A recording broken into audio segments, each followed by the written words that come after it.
lahat. O, araw ng palaspas, ha? Magpapalaspas. Okay, sa araw na ito, tayo po ay magpapatuloy dito sa aklat ng Efeso sa chapter 4. Ito, medyo,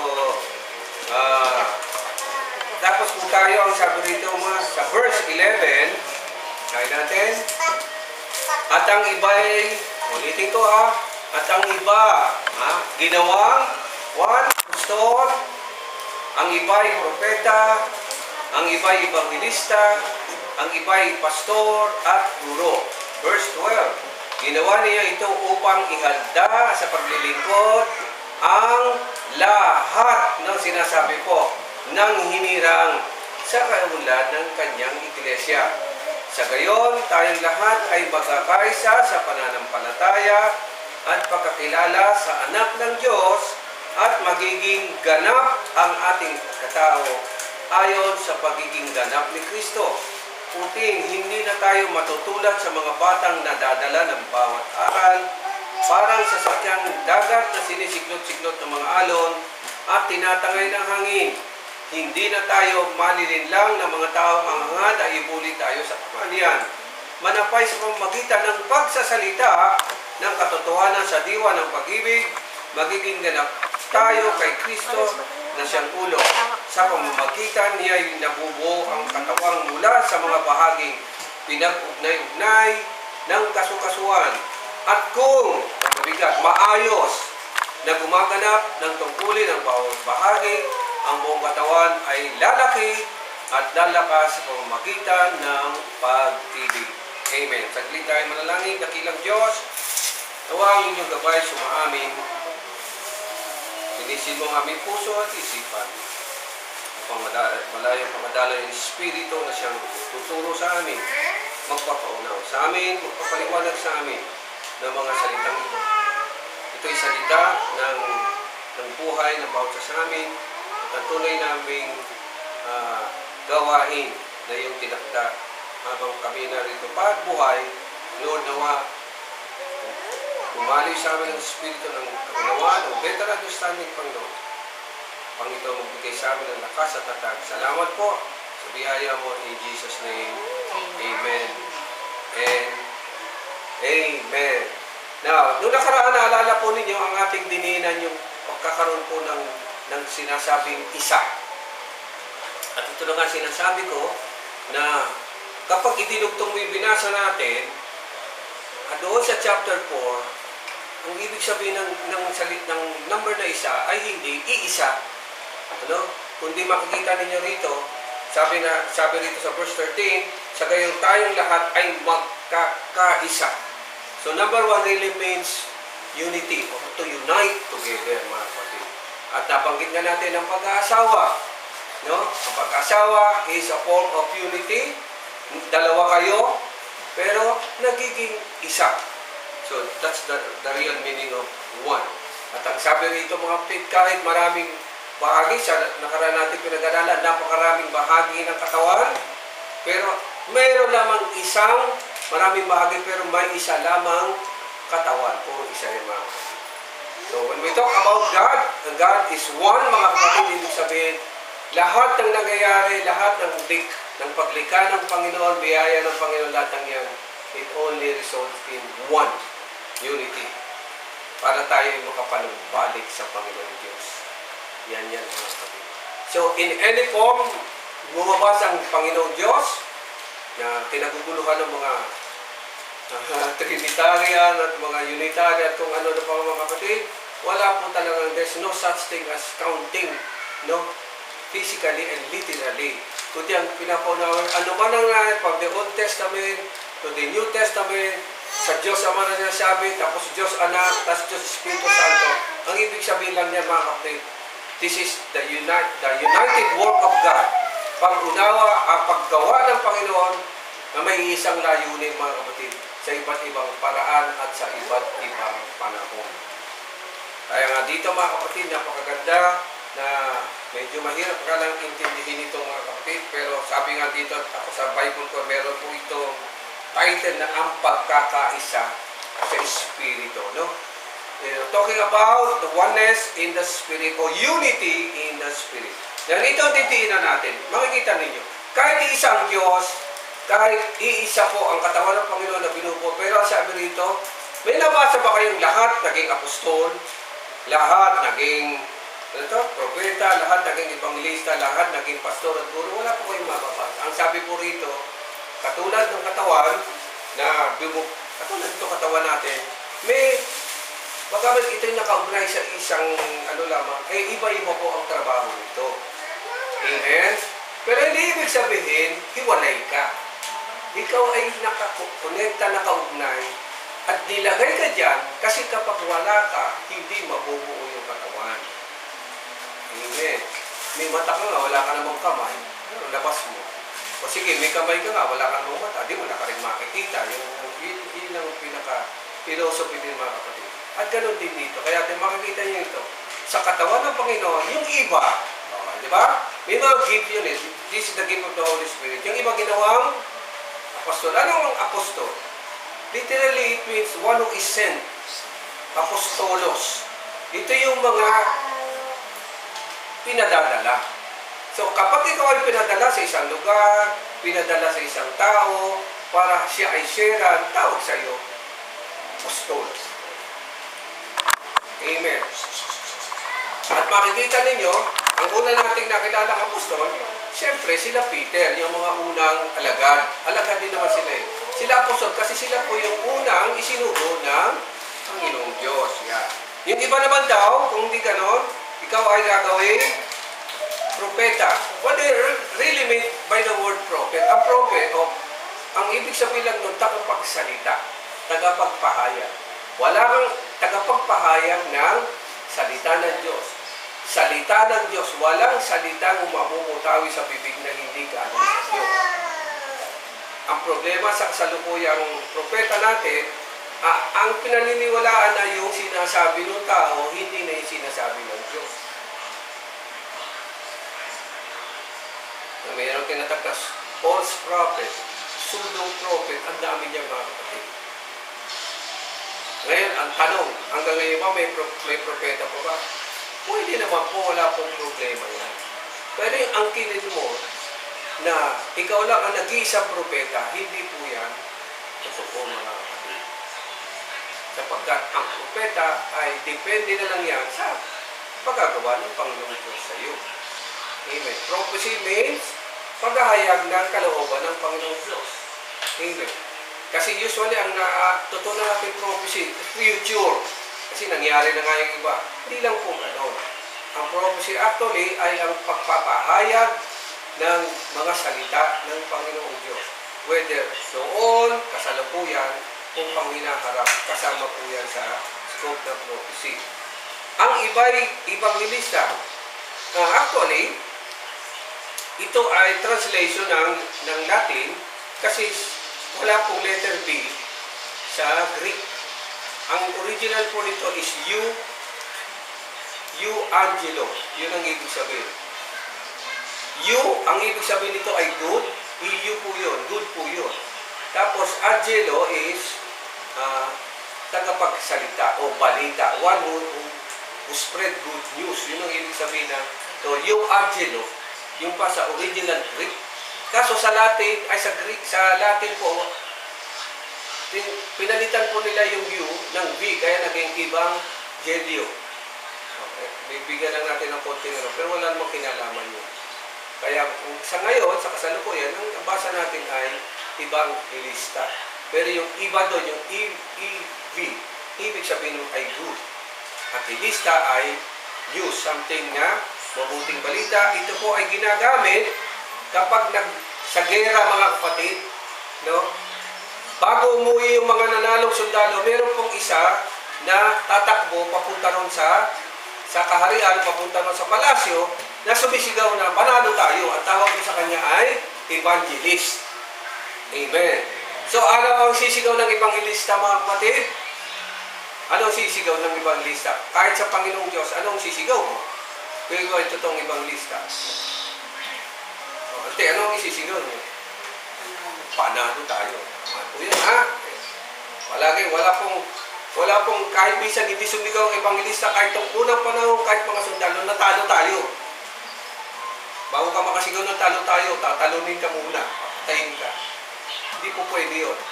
Evangelista ay tagadala ng good news.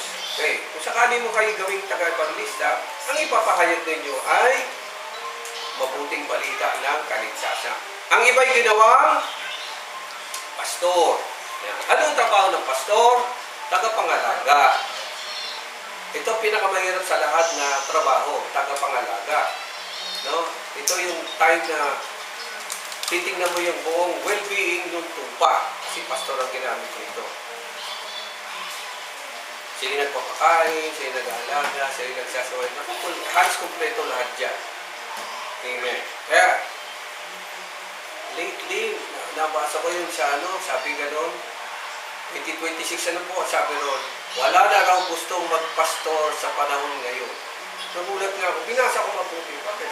Ayon sa survey, nakalagay, wala nang gustong magpastor ngayon. English po yun, tinagalog ko lang. Bakit kaya? Tapos inano nila doon na unang-una, napakahirap nga kasi, ikaw ang mangangalaga at ang pastor, hindi siya boss. Intindihan niyo, ante? Sino ang boss? Yung tupa. Servan ka nila.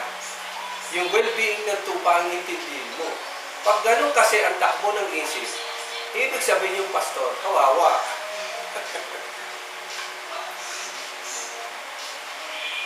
Di ba na maghirap ka, basta yung pastor, ay basta yung tupa, sumagana. Amen.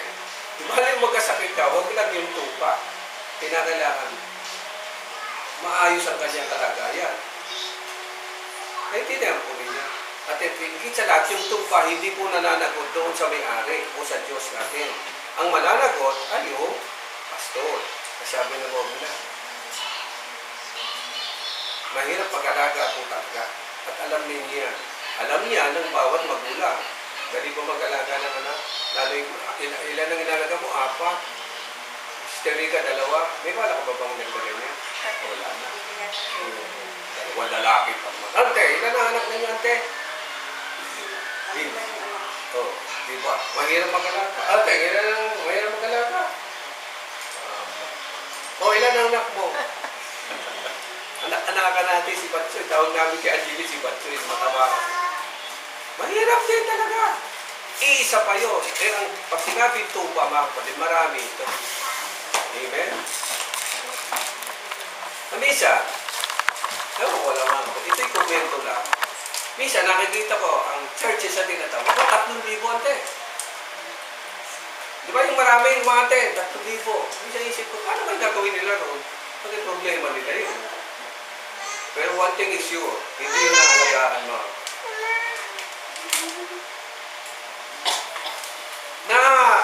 Okay, napapangaralan dahil nakikinig. Diba? Nasusubaybayan dahil minsan naroon. Pero yung pangangalaga talagang literal, I doubt it mga kapatid. Pero bakit nagkaganon nga mga kapatid na ang church ay nagkaganon na maramihan. Ay sa atin nga lang dito, nagsimula tayo ng 80. Ilan na tayo natira dito. Meron namang naayos, hanggang sa namatay sila, yung mga mahal natin sa buwan, ayos. Pero yung iba nawala. May nakinig sa ibang aral, may ganun, sabi ko ba nagkaganon? Pero hindi na pwede ka, katulad ko, pastor ako, napakahirap. Ang dami mong alalahanin. Amen. Samantalang mo ikaw ay evangelist lang, magsabi ka na magsabi ng mabuting balita, tapos na. O apostol lang, wala, basta ikaw. Pinakamasarap yung apostol. Mas patadala ka sa ibang bansa, sarap ng buhay mo. Aeroplano ka pa, paano ka pa. Amen. Naka-Amerikana ka pa. At yung sumunod, isa sa pinakamahirap ang magiging guro. Ano ba, sister? Ano? Sagutin mo ba, pag hindi natuto, ikaw pa sisisihin. Kasi ikaw ang pagturo eh. Pero tulog na silang lahat, ikaw nag-isip ka pa kung anong susunod nilang dapat malaman. Pagkatapos pag in-evaluate mo, binigyan mo ng test, bagsak, naku po. Sa ulo yun. At alam ng mga teacher yun. Kahapon, recognition, di ba? Recognition din. Nakagulo nga kahapon sa Bansak Burong. Lahat na lang. Sabi ko, napakaraan. Nagka-traffic mo pala, recognition din. Lahat ang mga estudyante. Oh. Diba? Ito si Yona. Congrats, Yona. How many medals? Oh, wow. Kuya has a medal? Kuya, no? What does Kuya have? Jollibee? Nakakatuwa, di ba? Nakakatuwa na kapag ganon, may award, may ano. Yan. Ganon din naman sa gawain ng Panginoon pag nakikita mga kapatid na natututo. So, ganun lang, very simple yung mga kapatid. Tawag ng iba rito is fivefold ministry. Sabi rito, verse 12, ginawa niya ito upang ihanda sa paglilingkod. What is the main goal ng bawat Christian? Paglilingkod po talaga mga kapatid. At bibihira talagang nakakasunod dito. No?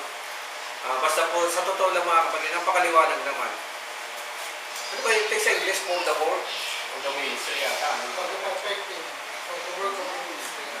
Or the perfecting of the saints, or the work of the ministry edifying. Pag dinifine nyo yung perfecting, mga kapatid, kaya ba dyan yan? Yung lagyan natin ang meaning ng perfecting.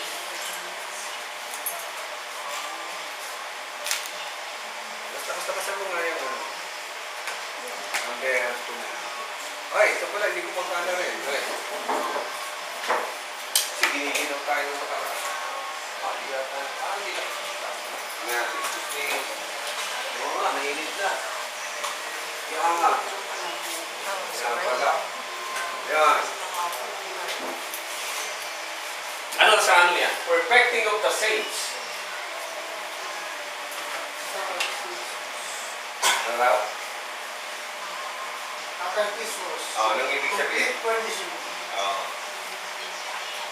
Perfecting of the saints, ang sa Ingles, furnishing. Ano furnishing? Furniture, to furnish, kasangkapan, kagamitan, or in the term na use, paglilingkod. Tama naman ang translation nito. Tinama pa eh. Paglilingkod. Gagamitin ka. Yung word na magiging kasangkapan ka sa sa gawain ng Panginoon. Yun po ang natin. Hindi ka para maging boss, hindi ka maging ganito, hindi. Lahat tayo ay workers in the field ng gospel. Yun ang sabi rito. Ginawa ito upang ihanda ang paglilingkod. Bakit ganito ang wording mga kapatid? For the perfecting of the saints, mga kapatid, hiniwala ito eh. For the work of the ministry. Tandaan ninyo ito mga kapatid. Ang lahat ng training, ang lahat ng training, kung baga sa kanta, is introduction lamang, intro o prelude, kung baga sa music.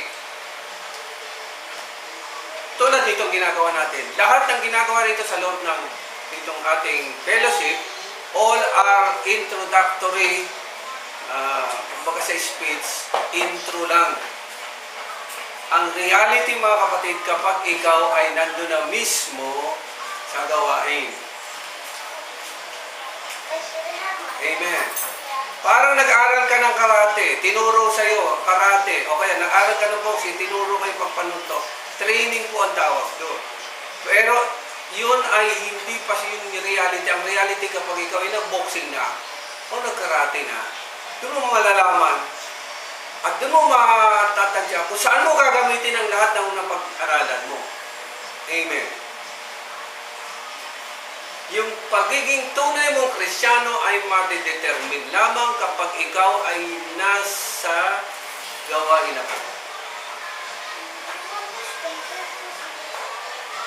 Pero habang nakatunga ka pa rito, nakikinig ka pa rito, tama naman yung simula lang yan. Pero yung totoong labanan, at para masabi mo tunay kang Kristiyano kapag ikaw ay nandun na sa gawain. Kaya nga mga kapatid, mahalaga na ikaw ay pag-ilahat naman Whether ikaw ay teacher o office work, di ba? Sa inyo din. Lahat, di ba? Kahit dumadaan tayo na sa training, may mga seminars tayo tinatawag. Ano trabaho ng mga trainings and seminars? To equip, yun lang yung salita eh. Pero ang reality nun, kapag ikaw ay nandun na, doon mo siya magagamit. Amen. Parang nung nag-aaral tayo, ang dami nating tawag na theories. Ang daming theories. Di ba? Tapos may laboratory. Pagdating mo doon sa akto na nagawa, iba naman pala. Like for example, ako mekaniko, nag-aaral po ako ng automotive mechanic. Amen mga kapatid. O di nagawa ng makina doon sa school. Pagdating mo sa kumpanya, iba pala yung gagawin mo. Iba pala makina yun. O pala ang kala, o pala, nakita mo. Ano gagawin ko rito? Natuloyan ka pa na bang valedictorian? O natuloy, ano tawag natin mo sa ano? Sa college? Cum laude ka pa naman. Magna cum laude, summa cum laude. Pagdating mo rin na iba pala. Kahit sabihin mo pong abugas siya yan. Amen, pumasa ka sa lahat ng ang tawag natin doon. Board exam o bar exam. Iba pa rin yung nandun ka sa akton eh. At alam na mga teacher, di ba? Tayo, meron pa ang tawag na practice teaching. Practice teaching pa yan. Babantayan ka pa. Bawal na yan kung babantayan ka. Yan may namatay eh. Namatay sa nervyos. Si Benson na namatay sa ganun. Sobrang kapa. Bibigyan ka nila ng grade. Paano sa pagdating mo doon sa akton na pagtuturo, ay pagbihira yan. Iba pala. Mas, minsan tensionado ka. Mas kailangan mo magpakapan. So, ang dami yung mga kapatid. So, ganun doon din ito. Inihahanda na ba siya pagdating sa actual. Lalo ligit pag nag-share ka ng word, God, makikita mo mga kapatid na ano, kinakailangan ba ng talino sa salita ng Diyos? Sometimes it is not. Sometimes, compassion ang kailangan. Unawa. Mas maano yung unawa eh. Yung unawa, kasi ako, pag mag-Bible study ka, akala mo, yung pinag-aralan mo sa Bible school, ma-apply mo lahat. Hindi, pagdating doon eh. Titingnan mo muna yung sitwasyon. Akala mo sa loob ng 1 linggo, 4 na meetings, 7 meeting, makukuha mo siya. Hindi gano'n. Sometimes, gagamit ka ng 1 taon, 2 taon. Minsan, habang buhay mo na siyang sinisigaran, hindi pa. Wala eh. Pero trabaho ng salita ng Diyos, ihanda. At ang maganda rito mga kapatid, ito encouragement sa atin. Ano sabi ng Panginoon? Ano sabi ng Biblia? Isang kaluluwa lang.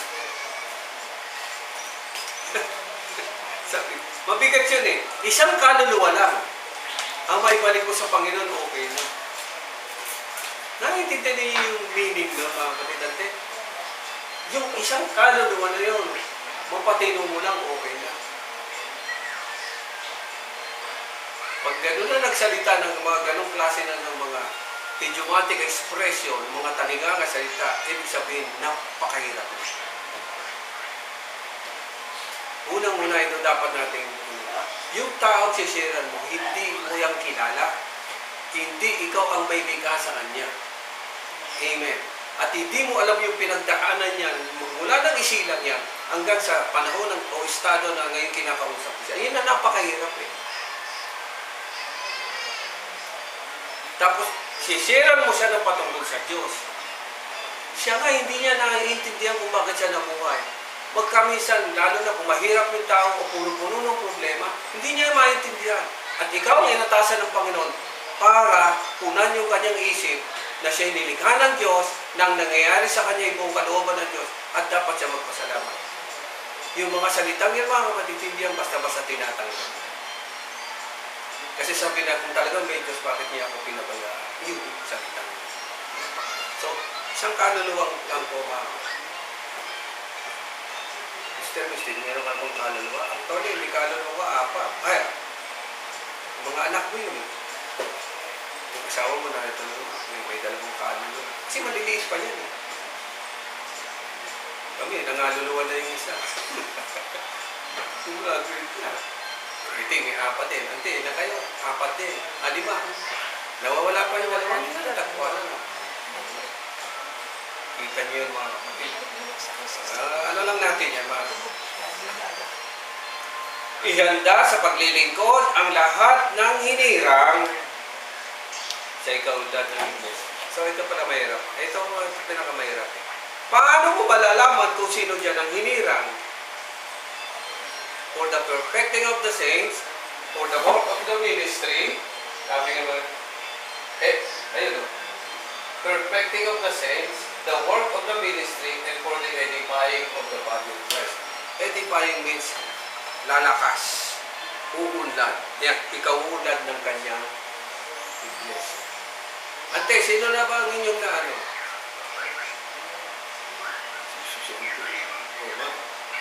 Master Rika, meron ka na bang na, ano, na yung kaluluwa mo? Diba? Minsan, nagtagal-tagal mong binaybulan eh. Wala ka rin pala. Diba? Minsan nakakaitis ka. Hindi nga, nangungusap ang masahe ko. Taas na ng gasolina. Wala pa rin. Kami nga, sumasakay pa dun sa, ano, eh, sa Pipinda, no? Tapos naiwan kami ng pastorin ng bangka. Pantay mo may pastorin. Natatawa. Ayun, magsususo. Nagsususo. Kinausap namin, boss, kasi nakaparada niya, boss, hindi naman ako sumakay sa inyo. Kasi naiiwan kami. At pwede naman sir. Kaya lang, tutungtong kayo sa ibabaw ng susuko. Nakatungtong kami dun sa suso. Pare, tapos may bayan. Sabi nga, nakakatuwa. Tapos ngayon, nalaman ko, may karsada na pala. May karsada na pala ganun sa doon. Sabi ko. Kaya ako naman na kwento kasi merong may hinarap sa barangay. Sabi, taga-saan ka? Taga-Pipin na. Uy, sabi ko, nakarating na. Ano, kilito mo? Alam mo, dati nagaganyan kami doon. Ay, hindi na po, may kasada na po ngayon. Sabi ko, nataw ka na ba? 18. Sa bagay, matagal na rin. So, makikita mo na. Oh. Di ba naghirap? O, nasaan? Wala rin.